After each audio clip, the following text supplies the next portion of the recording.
அடிக்கடி உங்க குழந்தைகளை அடிக்கிற பேரண்டா நீங்க? அடிக்கடி உங்க குழந்தைகளை நீங்க அடிக்கிறீங்க அப்படின்னா அந்த அடிக்கே ஒரு வேல்யூ இல்லாம போயிருங்க.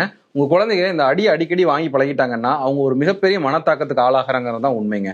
ஆனா இதனால என்ன காம்ப்ளிகேஷன்ஸ் வருங்கிறத நம்ம இன்னைக்கு தெரிஞ்சுக்கலாம். ஃபர்ஸ்ட் திங், உங்க குழந்தை உங்ககிட்ட அடி வாங்கிட்டே இருக்குன்னா இமீடியட்டா உங்ககிட்ட எந்த ஒரு விஷயத்தையும் ஓப்பன் அப் பண்றதுக்கு தயாரா இருக்க மாட்டாங்க. ஃபார் எக்ஸாம்பிள், ஏதாவது ஒரு தப்புல அந்த தப்பு அவன் பண்ணலைங்கிற பாயிண்ட் உங்ககிட்ட ப்ரூவ் பண்ணணும்னு நினைச்சானா கூட உங்க மேல இருக்கிற பயத்தினால அது ஓப்பனா உங்ககிட்ட பேச மாட்டான்.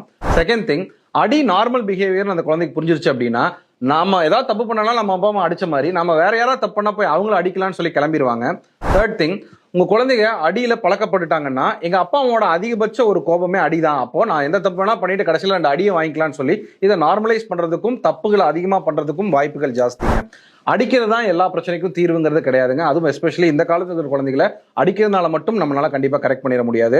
சப்போஸ் உங்களோட கோபம் ஜாஸ்தியா என்னைக்காவது அவங்க மேல கை வச்சிட்டீங்கன்னா கூட அன்னைக்கு நைட்டு போயிட்டு கொஞ்ச நேரம் சப்கான்ஷியஸ் ஒர்க் அப் பண்ணுங்க.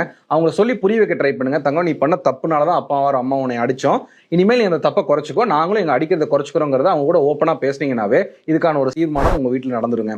ஸோ இதை அடிக்கடி பிராக்டிஸ் பண்ணி பாருங்க பேரண்ட்ஸ். உங்க குழந்தைகளோட மாற்றத்தை உங்களால கண்கூட பார்க்க முடியும். தேங்க்யூ.